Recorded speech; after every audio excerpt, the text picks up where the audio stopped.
Namaste, I am Pratibhakini. Welcome back to my channel. If you had to choose the most dreaded Adavu, which one would it be?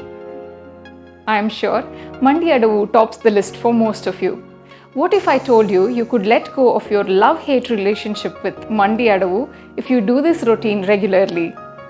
Yes, today I have a follow-along routine which will help you get better at Mandi Adavus. I hope you checked my other videos on warm-up, strengthening and stretching. If not, please go check them out and warm up well before you dive into this routine. Do subscribe to my channel for some useful videos. Like always, I will be sharing a very useful tip, so do watch till the very end. There are two things you need to keep in mind. Number one, if you have not been exercising at all or have bad knees, take it slow. You need not jump into all the exercises. Take rest in between when your body demands it. Like I always say, Rome was not built in a day. Number two, this needs to be combined with some training regime.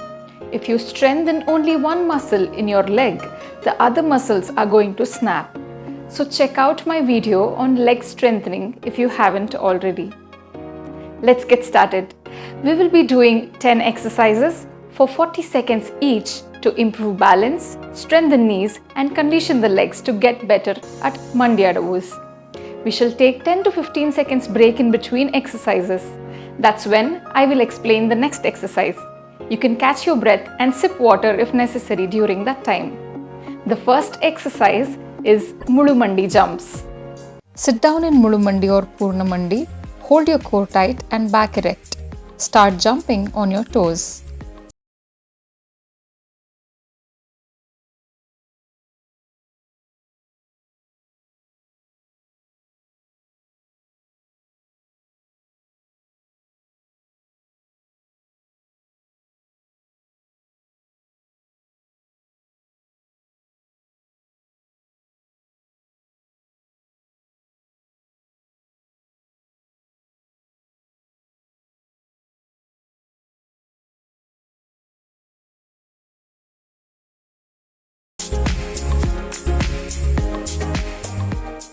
Next exercise in 3, 2, 1. Squat down.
to develop and improve lower body strength and power, as well as challenge dynamic stability, body balance, and coordination during the landing phase of each movement.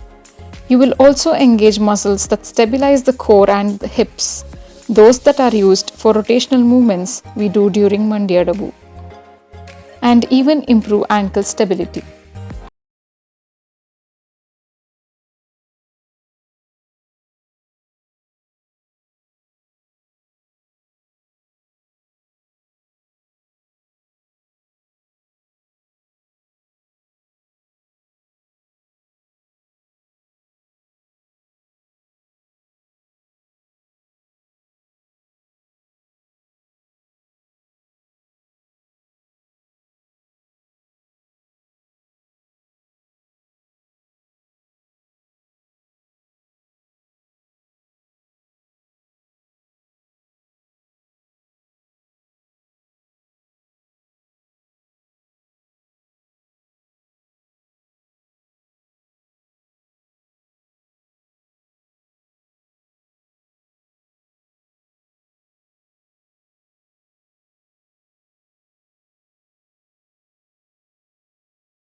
Engage your core and lean back as far as possible and come back to the initial position.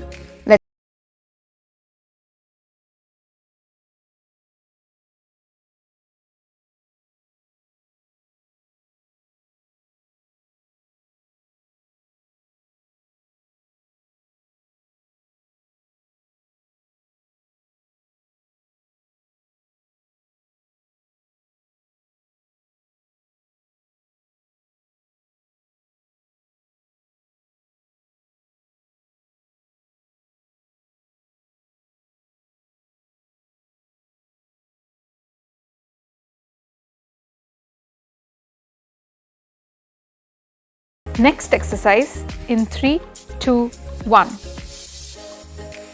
Start in a kneeling position. Come to a squat position by driving one leg after the other. Do not stand up as you do this. Keep alternating. Let's begin.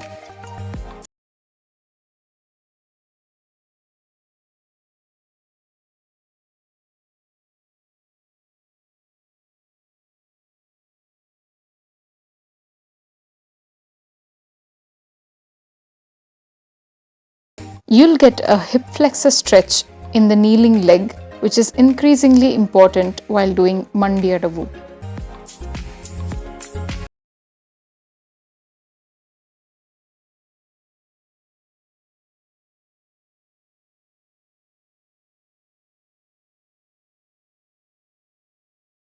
In 3, 2, 1.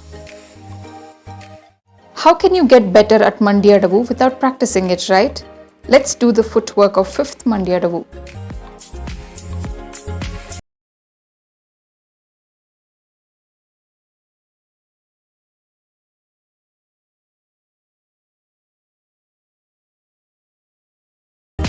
Some of them call this sitting jar Adavu. This is the last exercise in the routine, so push yourself.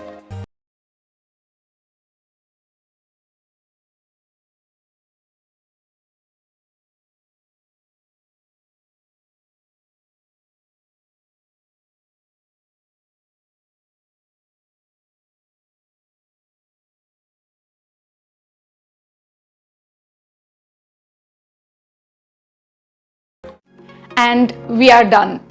Try to repeat this routine twice or thrice according to your fitness level. These exercises give you an insight into what healthy, strong knees should be able to do. If you can't perform these comfortably, you know there is something to improve that will eventually make your knees more strong. If you get pain while performing these exercises, listen to your body and stop putting pressure on your knees. I have already made a video on how you could tackle knee pain. Do check it out, it could help you. Come back to this video in the future when your knees are ready. But if you never build up tolerance in the knees, they will always be weak. Don't rush into any of these. Give your body the time to gradually adapt and become stronger. Today's tip is also around Mandi Adavu. Tip number 1. It is a wrong notion that you should sit on your heels while in Muzhumandi. If you allow your body to sink down, it becomes difficult to spring back up or jump in that position. Rather, see to it that there is a small gap and your heels do not touch your buttocks. Also, the whole body is balanced on the toes. Tip number 2. Hold your core tight and back straight. You tend to bend forward as you sit in Muzhumandi if your core is not held tight. This leads to imbalance. Tip number 3. Make sure your knees are out when you sit in Muzhumandi. At no point of time it must come to the front. Tip number 4. The toes of one foot are slid behind the other foot in an angle to move into Parshva Suchi position. Also take care not to bang your knees on the floor, rather slide it. Tip number 5. When you stretch your legs behind, make sure your knees do not touch the floor. This can happen only when you follow tip number 2 and 1. That is holding the core tight and not drooping down your body. That's all I had for today. Make sure to leave me a comment as to how you like these exercises. Also, I am trying to share videos that you request, so your feedback means a lot to me. Do share them in the comment box. Give me a thumbs up and click that like button if you think this was helpful, and share it with your friends. Be sure to subscribe to my channel because I post some super useful content every Saturday at 7 p.m. Thank you so much for watching, and I will see you next week.